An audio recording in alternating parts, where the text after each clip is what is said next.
বহু বছর আগের এক শান্ত গ্রামের কথা। সেখানে থাকতেন মধ্যবিত্ত কৃষক বাবুলাল। তার প্রথম স্ত্রী কাকুলি রানীর মৃত্যুর পরে দুই মেয়ে রূপা ও অঙ্কিতা ছোট্টবেলাতেই মায়ের স্নেহ হারায়। সংসারের দায়িত্বে বাবুলাল দ্বিতীয় বিয়ে করেন, কিন্তু নতুন মা রেখাবতী ছিলেন নিষ্ঠুর ও নির্দয়। বাবুলাল কাজের জন্য বাইরে গেলে সেই সুযোগে দুই বোনের ওপর অত্যাচার করত। আজ কয়েকদিন পরে বাবুলাল বাড়ি ফিরছে। রেখাবতী মেয়েদেরকে ডেকে কড়া ভাষায় শাসাতে লাগলেন। এই তোরা শোন, এদিকে আয়। আজকে তোদের বাপ ফিরছে, খবরদার। তার আগে যদি দেখি উঠোন বাড়ি ঘরদোর যেন সব ঠিকঠাক আছে, কাঠ কাটা হয়নি, ফসলে জল দিতে হবে, কাজ কর গিয়ে। কাজ না করলে খাওয়া কিন্তু জুটবে না, তোদের হাড় গোড় ভেঙে দেব। তোরা জানিস তো আমার মেজাজ খারাপ হলে আমি কাউকে ছাড়ি না। হ্যাঁ, যা কাজ কর গে, মাঠে যা, উঠোন বাড়ি ঘর লেপে পুছে পরিষ্কার রাখ। তারা দুই বোন সাথে সাথেই সমস্ত কাজ করতে শুরু করে দেয়। বাড়ির জল তোলা থেকে ঝাড় দেওয়া থেকে, যেটা তারা প্রতিদিনই করে। এর মধ্যে তার পেছন থেকে তার মা শাসাতে লাগে। কাজে ফাঁকি দিলে পেটে কিছু জুটবে না, আগে সব কাজ শেষ কর, সন্ধ্যায় খেতে দেব। আর একটা কথা, তোদের বাপ এলে যদি এসব নালিশ করিস তবে তোদের এই গ্রাম থেকেই তাড়াবো। মনে রাখিস, তোদের এই বাড়িতে থাকার জায়গা আমার দোহাইতেই আছে। তারা দুই বোন বাড়ির সমস্ত কাজকর্ম সেরে জমিতে চলে আসে সার বীজ কোদাল কোপাতে এবং অনেক শাকসবজি তুলতে, গরুর ঘাস নিতে। তাদের স্নেহ ও যত্নে ফসল অধিক পরিমাণে বৃদ্ধিও পেয়েছিল। সে বছরে অত্যাধিক সুন্দরভাবে ফসল যেন গ্রো হয়েছিল। তারা দুই মেয়ে ছিল খুব বড় কাজের। এদিকে বাবুলালের ফেরার সময় হয়ে গেছে। বাবুলাল গরুর গাড়ি চেপে সবে মাত্রই বাড়ির দিকে রওনা হলো। বাবুলাল যখন বাড়ি আসে তখন দেখে তার গিন্নি বারান্দায় একা বসে আছে। সে বলতে থাকে, কেমন আছো গো গিন্নি? ঘর দুয়ার তো খুব পরিষ্কার লাগছে। আমার লক্ষ্মী মেয়েরা কোথায়? রূপা, অঙ্কিতা, তোরা কোথায় রে মা? কই তোদের তো দেখছি না। ওগো, তুমি এসে মেয়েদের কথাই শুরু করলে, একবারও জিজ্ঞাসা করলে না আমি কেমন আছি। এই সংসারে একা খেটে খেটে আমার শরীরটা শেষ হয়ে গেল। তোমার মেয়েরা তো পুরো নবাব জাদি, তারা তো একটা সর্ষের দানাও তোলে না। তারা সারা দিন টোটো করে বেড়ায়, ঘুরে বেড়ায়, দেখো কোথায় ঘুরে বেড়াচ্ছে। আর আমি বাড়ির সব কাজ কর্ম করি একা। আমার কপালে কি আর কোনোদিন কি একটু আরে শান্তি না না, নেই? রাগ করছো কেন? অনেকদিন হলো তো, অনেকদিন পরে ওদের দেখবো ইচ্ছে করছে, তাই ডাকলাম। ওরা কি তবে বাড়ি নেই? হ্যাঁ, বাড়িতে থাকবে কেন? বড়টা তো এখন ডানা গজিয়েছে, মুখে মুখে তর্ক করে, কথাই শোনায় আমাকে আর জবাব দেয়। পাড়ার সবার ঝগড়া করে বেড়ায়, আর ছোটটাও হয়েছে সেরকম। দুজনে মিলে আমার জীবনটাকে বিছিয়ে তুললো। আমি কিছু বললেই ওরা আমাকে বলে আমি নাকি ওদের সৎ মা, তাই ওদের উপর নাকি জুলুম করি। এ কি বলছো? আমার মেয়েরা কি সত্যি এতটা বিগড়ে গেল? আমি কি ওদের ভুল শিক্ষা দিয়েছি নাকি? ভুল শিক্ষা তুমি কি আর দিয়েছো? একা পেয়ে ওদের মাথায় সব কুচিন্তা ঢুকেছে। এখন তো শুনছি গ্রামের হাটে গিয়ে মানুষের জিনিসপত্র সরাচ্ছে। চুরির দায় আমি আর নিতে পারছি না, মানুষের কথা শুনতে হয়। আমি এত কষ্ট করে ওদেরকে আগলে রাখি, আর তার সত্ত্বেও আমার কাছে জানি না এরা কি চায়। চুরি? এ কি আমি শুনছি? বাবুলালের মেয়েরা চোর হবে?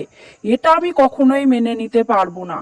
রেখাবতী, তুমি ওদের ঠিক মতন শাসাতে পারো না কেন? তাতে গেলেই তো গ্রামের লোক আমায় নিন্দে করে, বলে সৎ মা, মেয়েদের নাকি আমি কষ্ট দিই। আমার হাত পা বাঁধা গো, তুমি কিছু একটা করো, না হলে আমার শেষে গলায় দড়ি দিতে হবে। ব্যাস, আর কিছু বলতে হবে না। আজ আসুক ওরা, আজ ওদের একটা ব্যবস্থা করেই ছাড়বো। ওদের এত আশকারা দেওয়া উচিত হয়নি। আসুক ওরা, দেখছি। এদিকে তারা গ্রামের শেষ মাথায় একটি ধানি জমিতে তাদের ফসলের দেখভাল করছিল, সার বীজ ইত্যাদি তাদের ফসলে দিচ্ছিল এবং আগাছাগুলো জমি থেকে বের করে দিচ্ছিল। দিদি, আমার না খুব ভয় লাগছে। মা কি বাবাকে আমার নামে উল্টোপাল্টা কিছু বলবে আমাদের নামে? বাবা কি আমাদের ওপর খুব রাগ করবে? আমার দুই হাতে খুব ব্যথা করছে, সকাল থেকে কাজ করে যাচ্ছি, হাত দুটো যেন অস্থির হয়ে যায়। আরে পাগলি, মা হয়তো আমাদের খুব কড়া কথা বলে, তবে বাবা আমাদের খুব ভালোবাসে। আমাদের তো খুব আপন বাবা, ভালোবাসেন। দেখবি আজ সব ঠিক হয়ে যাবে। তাড়াতাড়ি কাজটা সেরে নি, চল আমরা আজ বাড়ি ফিরে যাই। কিন্তু দিদি, আমি শুনেছি মা ছাড়া এই পৃথিবীতে কেউ আপন হয় না। মা চলে গেলে নাকি বাবাও নাকি বদলে যায়। দিদি, বাবা আমাদের জন্য শহর থেকে অনেক জিনিস এনেছে বল।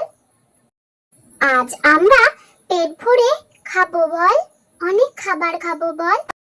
অঙ্কিতা, আকাশ কালো হয়ে আসছে, চল বাড়ি ফিরি। বাবা এতক্ষণে বাড়িতে পৌঁছে গেছে হয়তো।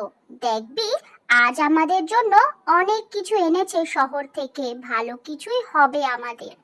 বড় বোন রূপা অঙ্কিতাকে সাহস দিলেও মনে মনে সেও চিন্তিত ছিল। সে জানতো তাদের সৎমা তাদের ওপর খুবভাবেই জুলুম করে। তারা তবুও আস্তে আস্তে বাড়ির দিকে রওনা হতে লাগলো। অনেকটা চিন্তিত মনে তারা যখনই বাড়ির দিকে পৌঁছায়, তখন তারা দেখতে পেল তার মা আর বাবা উঠোনেই দাঁড়িয়ে আছে। আর তার বাবা খুব রাগী মুখ করে, কোথায় ছিলি তোরা এতক্ষণ? আমি বাড়িতে এসেছি আর তোরা বাইরে বাইরে ঘুরে বেড়াচ্ছিস। তোদের নামে যা শুনছি, তোদের কি কোনো আদব কায়দা নেই? তোদের নামে যা শুনছি তাতে আমার মরে যেতে ইচ্ছে আমরা করছে। তো বাইরে খেলতে যাইনি, আমরা তো মাঠে গিয়েছিলাম। আপনিই তো বলেছিলেন গরুর ঘাস কেটে আনতে, ফসল। মিথ্যা কথা একদম বলবি না। তোর মাই তো বললো সে নিজে সব কাজ করে আর তোরা সবসময় ঘুরে বেড়াস। আমি তো নিজেই দেখলাম বাড়ি এসে তোরা নেই। এই অবাধ্যতা আর চুরি করা আমি একদম মেনে নেব না কিন্তু। হ্যাঁ, দেখলে তো আমার নামে কিভাবে মিথ্যা কথা বলছে। এটাই ওদের আসল রূপ। এদিকে ছোট বোন অঙ্কিতা সিঁড়িতে বসেই কাঁদতে থাকে। একদম চুপ করে থাকবি, একদম সুর ধরে কাঁদবি না। শাস্তি পেতেই হবে। আজ রাতে তোরা ঘরে ঢুকবি না, বাইরে বারান্দায় শুবি। কাল সকালে তোদের বাবা তোদের ছোট মামার বাড়িতে দিয়ে আসবে, ওখানেই থাকবি তোরা আজ থেকে। সেদিনের পর সকালেই রওনা হলেন বাবুলাল আর তার দুই মেয়েকে নিয়ে তাদের ছোট মামার বাড়ির উদ্দেশ্যে। বাবুলাল দুই মেয়েকে নিয়ে গ্রামের পথ ধরে হাঁটতে শুরু করেন। মেয়েদের মনে আনন্দ, কিন্তু বাবার মনে যে কী চলছে শুধু তিনিই জানেন। হাঁটতে হাঁটতে গ্রাম ছাড়িয়ে একটি গভীর বনের মধ্যে চলে গেলেন। চারিদিকে শুধু গাছ আর গাছ, কোনো মানুষের চিহ্নই নেই। তাই দেখে বড় মেয়ে জিজ্ঞাসা করলো, বা আমরা কোন দিকে যাচ্ছি? এদিকে তো বাবা মামা বাড়ির দিকে যাবার পথ নয়। আমরা তো অনেক গভীর জঙ্গলের মধ্যে চলে এলাম। আমার খুব ভয় করছে বাবা, আমরা যাচ্ছিটা কোথায়? আরে আমার বোকা মেয়ে, বাবা যখন সঙ্গে আছে তবে ভয় কিসের রে? আমি পথ চিনি, তবে হাঁটতে হাঁটতে আমি খুব ক্লান্ত হয়ে গেছি। এই পথ দিয়ে গেলে খুব তাড়াতাড়ি তোর মামা বাড়ি পৌঁছে যাওয়া যাবে। ঠিক আছে বাবা, আপনি যা বলবেন। এই পথ দিয়ে যদি তাড়াতাড়ি চলে যাওয়া যায় তাহলে তো খুবই ভালো। সন্ধ্যা হতে আসলো, আর বেশি সময় নেই, চলো আমরা যাই। বলে দুই মেয়েকে নিয়ে বাবুলাল সেই পথ দিয়েই গভীর জঙ্গলের মধ্যে চলে আসলো। এই জঙ্গল যেন চারিদিকে শুধু গাছ আর গাছ, বিভিন্ন জন্তু জানোয়ারে ভর্তি। এই তো চলে এসেছি, সামনেই রে বড় রাস্তা, সেখানে আর জঙ্গল নেই, সামনেই গ্রাম।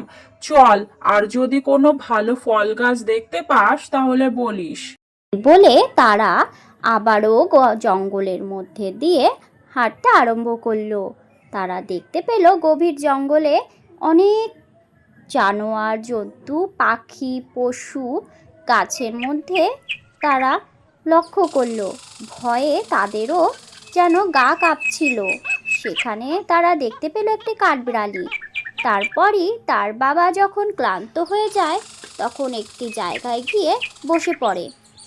কিন্তু বাবা, সূর্য ডুবে আসছে, সন্ধ্যা হতে আর বেশি দেরি নেই। যদি আমরা এখানে বেশি সময় কাটিয়ে ফেলি তাহলে রাত হয়ে যাবে, আমরা জঙ্গলে রাস্তা হারিয়ে ফেলতে পারি। আরে আমি তো খুব ক্লান্ত রে মা, তোরা এক কাজ কর, দেখ সামনে কত গাছে কত ফল পড়ে আছে, সেখান থেকে কিছু কুড়িয়ে নে মামা বাড়ির জন্য, তাদের জন্য তো কিছু নিতে হবে। ঠিক আছে বাবা, আপনি যা বলবেন। আমি আর বোন মিলে দুজনে কিছু ফল কুড়িয়ে আনছি মামা বাড়ির জন্য।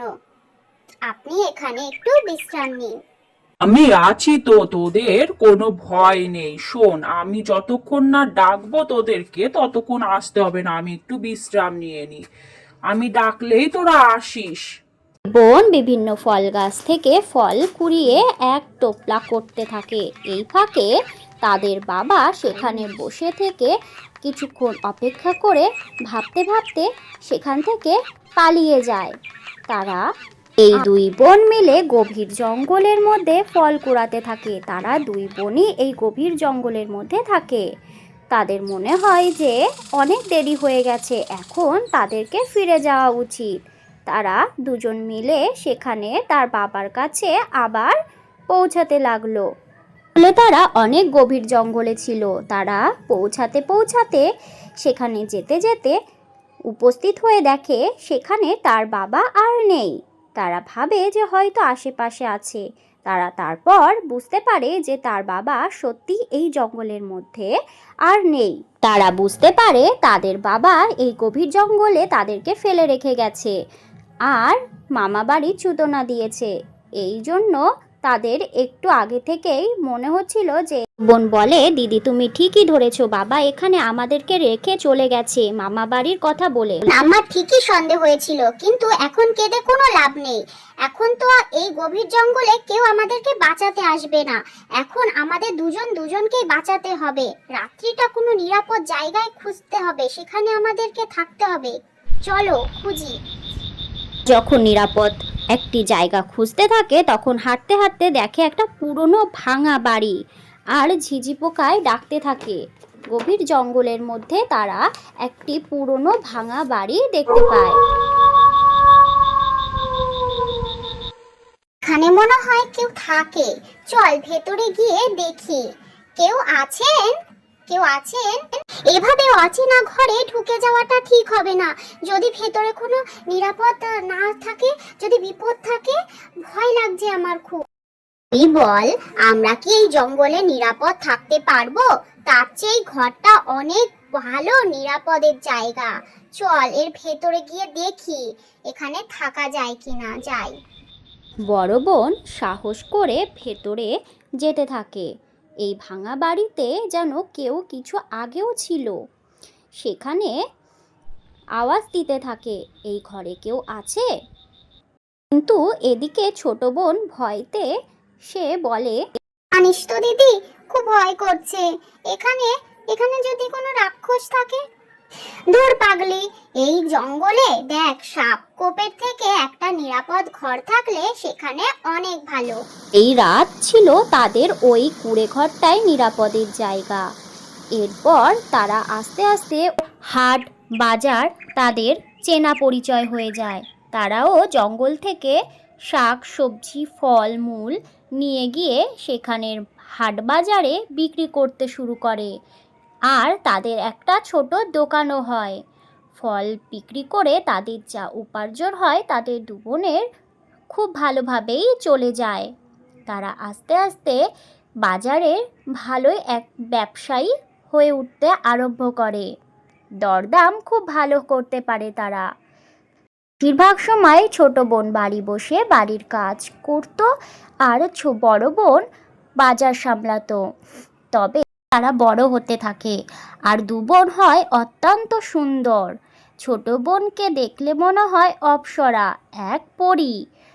এতটাই সুন্দর যে বাজারে যখন তারা দু বোন বেরায় তাদের দিকেই সবাই তাকিয়ে থাকে আর তারা হয়ে ওঠে দারুণ বড় ব্যবসায়ী। বড় বোন যখন ব্যবসার কাজের জন্য বাইরে যেতেন তখন ছোট বোনই দেখভাল করত।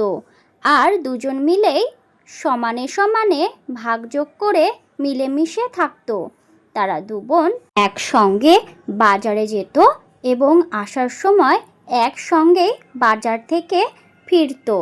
এই সময় তারা যখন একা থাকতো তখন তাদের একাই বাড়িতে সামাল দিতে হতো। এমন একদিন, শোনো বোন অঙ্কিতা, আমি শহরে যাচ্ছি ব্যবসার জন্য। হ্যাঁ দিদি, তুমি সাবধানে যেও। হ্যাঁ বনু, তুমি কিন্তু সাবধানে থেকো, আমি তাড়াতাড়ি বাড়ি ফিরে আসব।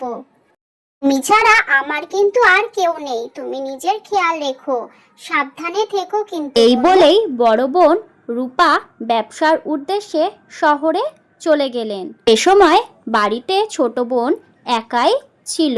এদিকে সেদিন বিশালপুরের রাজা ও তার মন্ত্রী শিকারের উদ্দেশ্যে এসে পথ হারিয়ে গভীর জঙ্গলের মধ্যে তারা চলে আসে। দেখো মন্ত্রী, ঘুরে ঘুরে সে একই জায়গায় চলে আসছি।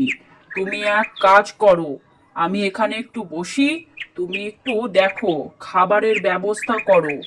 আমার পেয়েছে খুব খিদে, তুমি যাও। মন্ত্রী তখন তার রাজার আদেশ মেনে চলে যায় গভীর জঙ্গলে খুঁজতে খাবারের উদ্দেশ্যে। বোন অঙ্কিতা তখন বাড়িতেই বসে তার বিভিন্ন কাজ করছিল, বাইরে বসেছিল। এর মধ্যে মন্ত্রী জঙ্গলে ঘুরতে ঘুরতে এসে পৌঁছায় ওই কুঠিরের মধ্যে। সে দেখতে পায় এক অপরূপ সুন্দর এক নারী। সে চমকে যায়। সে ভাবে এই গভীর জঙ্গলে এত সুন্দর একটি মেয়ে কিভাবে এখানে কে? এই খবর তো রাজাকে দিতেই হবে। সে চলে আসে রাজার কাছে। রাজা তখন এক মনে বসে ভাবছিল, সে ক্ষুধার্ত, সে অপেক্ষা করছিল। এর মধ্যে মন্ত্রী এসে বলে এই জঙ্গলের মধ্যে এক সুন্দরী নারীকে সে দেখতে পেয়েছে, সে অত্যন্ত সুন্দর। কথা শুনে রাজা ও মন্ত্রী সেই বাড়ির উদ্দেশ্যেই চলে আসে এবং আর দেখতে পায় যে সত্যি এই গভীর জঙ্গলে এক অপরূপ সুন্দর এক মেয়ে। রাজা এই নারীকে লুকিয়ে দেখে সে মুগ্ধ হয়ে যায়। তারপর তারা সেখান থেকে চলে যায়। অঙ্কিতা তাদের দোকানে গিয়ে দোকান দেখভাল করে এবং সেখানে কিছু হিসাবপত্র নেয় আর বাড়িতে চলে আসে।